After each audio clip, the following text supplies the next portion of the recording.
Ele mandava uma mensagem falando que tinha deixado a menina na casa da mãe dele, que talvez não desse para ele ir pegar ela e que se desse para mim ir pegar ela, mas se não desse era para deixar dormir na casa da mãe dele. Desligava o celular. Quando eu perguntava por que ele desligava o celular, ele falava que era porque a empresa tinha disponibilizado outro aparelho para ele. Então ele achava melhor desligar o dele para não ficar sendo incomodado com mensagens de ligações. Perguntava se acontecesse alguma coisa, seria como que a gente ia poder se comunicar com ele. Ele sempre dava uma desculpa diferente. Eu saía da escola à tarde, pegava o ônibus, ia direto para a casa da minha sogra. Às vezes, quando eu chegava lá, minha filha já estava dormindo e eu voltava para casa sozinha e ele trabalhando. Todos os dias chegava em casa de madrugada, mas nunca chegava com dinheiro. Falava que a concorrência era grande, tinha muito carro de aplicativo, que ele era iniciante para me ter calma, que a coisa ia melhorar. Até que um dia minha sogra me ligou pedindo para mim buscar minha filha mais cedo e ela precisava conversar comigo. Eu perguntei o que era que ela tinha acontecido, mas ela falou que preferia conversar pessoalmente. Então eu fui mais cedo buscar minha filha. Quando eu cheguei lá, estava ela e o meu cunhado, aquele que meu marido trabalhava com ele na oficina. Ela mandou sentar, que já não aguentava mais me ver sustentando o filho dela e sendo enganada. Foi aí que meu cunhado falou que meu marido estava me traindo com uma menina que morava na rua abaixo da rua que ele morava e que toda noite ele viu meu carro parado na frente da casa dela e que se eu quisesse, ele me levava lá na casa dela para me ver com os meus olhos, para ver que ele não estava inventando história nenhuma.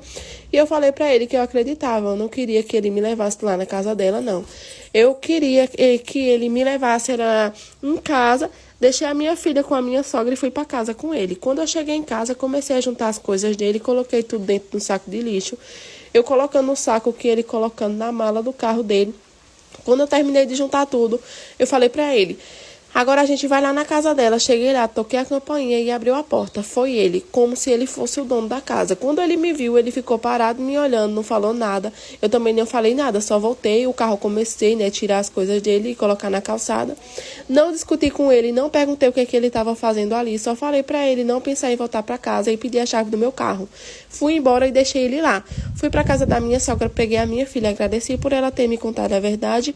No outro dia ele veio para casa pedir para a gente conversar, falou que não era nada disso que estava acontecendo, que eu estava fazendo tempestade em copo de água, implorou para voltar para casa, perguntou como era que eu ia fazer para trabalhar e cuidar da nossa filha.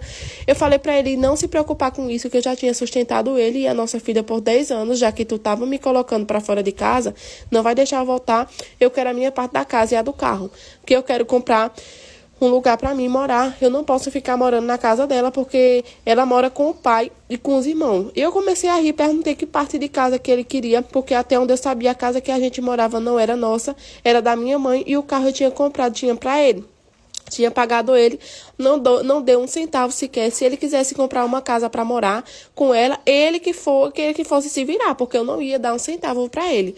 E mandei ele embora da minha casa e procurar um emprego, porque ele ia pagar pensão para nossa filha. Conversei com a minha mãe, perguntei, se ela podia vender a casa e comprar outra perto da casa dela, para ela me ajudar a cuidar da minha filha.